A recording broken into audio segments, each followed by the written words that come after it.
Yeah, first of all, I'd like to acknowledge the traditional owners of the land, the Gweagal, the Bidjigal, and Gadigal people, and pay respect to the elders past, present, and emerging. I think this is the fourth solo exhibition that Paul has with us.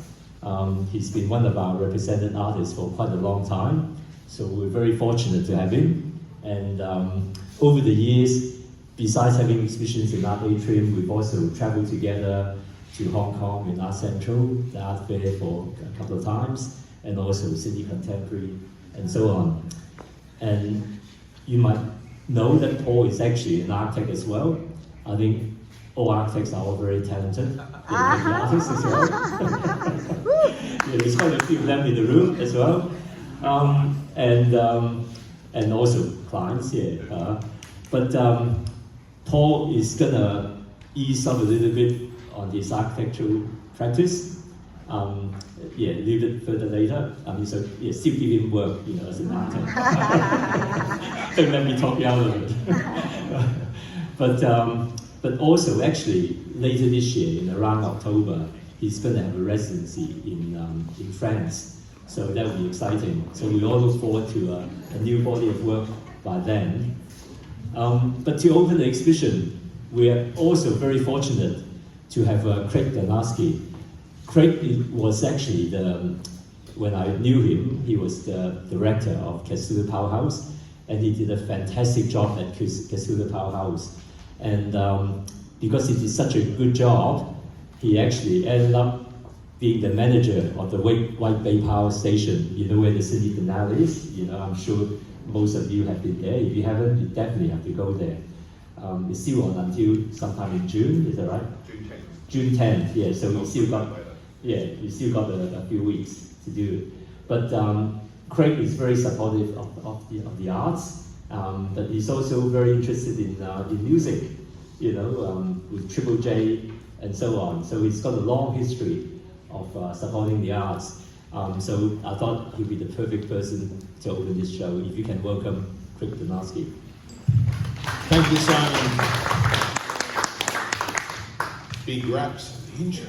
And please excuse me for using notes. I prefer not to leave things to chance or leave things out. And yeah, Simon said, Craig Danarski, right? Manager for Arts, Culture and Creative Industries at the recently reopened White Bay Power Station in Rozelle. And before we go any further, I too would like to pay my respects to elders past and present of the traditional custodians of culture and country of Gwea, later Boodary, the place we gather here today, and across the roads, Boodary Park. So yes, the Bidjigal, Gweagal and Gadigal clans of the mighty Eora Nation. And I extend that respect to all Aboriginal and Torres Strait Islander peoples here today. This always was and always will be Aboriginal land, and sovereignty was never ceded. I'd like to thank Simon for inviting me here today to help launch Paul Connor's exhibition, which is what it says on the box, recent paintings.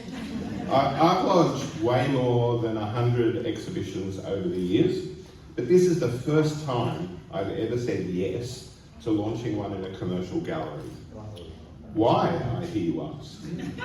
Well, in all my years hanging around artists and art, I've never encountered either a place like Art Atrium or an arts leader like Simon, who is so universally praised and appreciated by the artists he represents. Artists talk a lot, and I get to hear too many horror stories of how much and how bad the rest of the industry can be for artists.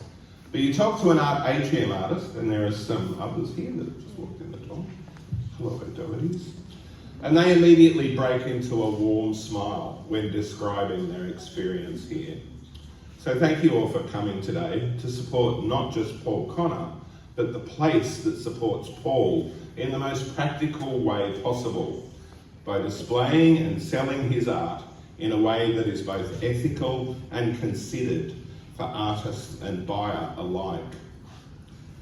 There's so much to take in here on these walls today, so many views and perspectives and ways of seeing our natural and urban landscapes, the familiar, the strange, the unexpected. Works like headland with city backdrop. I must confess, it's one of my favourites. Way over there, one of the smaller ones. It has, as is so often the case, the natural landscape of the harbour front and centre, but this time with the faintest stain in the distance of the modern cityscape. I love the tension lurking within it. The South Head paintings, we're standing right in front of, up the tension levels even further, balancing the viewer on precarious ledges, facing the power of the sea and the monumental mass of the rocks. We need to reconnect with landscapes perhaps more now than ever before. As we're frying the planet, overdeveloping everything, it's a really important time to have landscape shoved back in our faces to force us to consider it. I urge you to take the time to read Elizabeth Fortescue's excellent essay on more of Paul's obsessions with the edges of things, as captured in his ongoing series of South Head. It's linked from the Art Atrium website, and it expresses far more eloquently than I could some of the deepest layers of Paul's practice. The collision of Paul Connor artist and Paul Connor architect is also evident right across this exhibition. And I think it's this mastery of different ways of seeing our environments that breathes new life, originality and vitality into the timeless and gloriously unfashionable pursuit of plein air landscape painting. And I for one, am glad that artists of the calibre and depth of practice of Paul Connor continue to pursue this with such commitment over decades. You'll gain a better understanding this afternoon soon when Paul will be in conversation with Kate Goodwin, independent curator, critic and adjunct professor architecture at the University of Sydney. So make sure you stick around for that. But for now, let's consider this exhibition launched. So get buying, people. I want to see more red dots on the walls. Remember, the best way to support artists is to buy their work. And if I may finish on a shameless self-promotional plug, please join us at the White Bay Power Station for the final weeks at the 24th Biennale of Sydney, if you haven't seen it already, and even if you have. So you always get more on a second or third go. It only runs until June 10, which will be here before you know it. So I hope to see you there. Thank you very much and enjoy the rest of your day. Thanks, Ray. Yeah. So I think we should get Paul to say a few words to talk about this exhibition. Well, it's times like this that I rather wish I had some notes like Ray has. And each exhibition I'm standing here thinking, God, I wish I had prepared something. But of course, to the fore come the thank yous, and the thank yous are to Simon, who has taken me to Hong Kong a number of times, and to Sydney Contemporary, and the fourth show, and many more in the pipeline, I suspect, if I keep painting the way I hope to. And of course to family and friends, and family obviously being a very important part of it. My children in their early 20s, of course, aren't here because they're gallivanting around the world, but my son did return recently and said, Paul, Dad, he called me Paul, Dad, you're taking over most of the house. I pointed out to him that I own half the house. That's a concept that he hadn't realised before. And so, okay, Dad, fair enough. And of course, Jeannie, who tolerates an artist and everything that goes with it. Now, also friends, to the left are some plein air painters who would perhaps dispute the how fashion plein air painting is.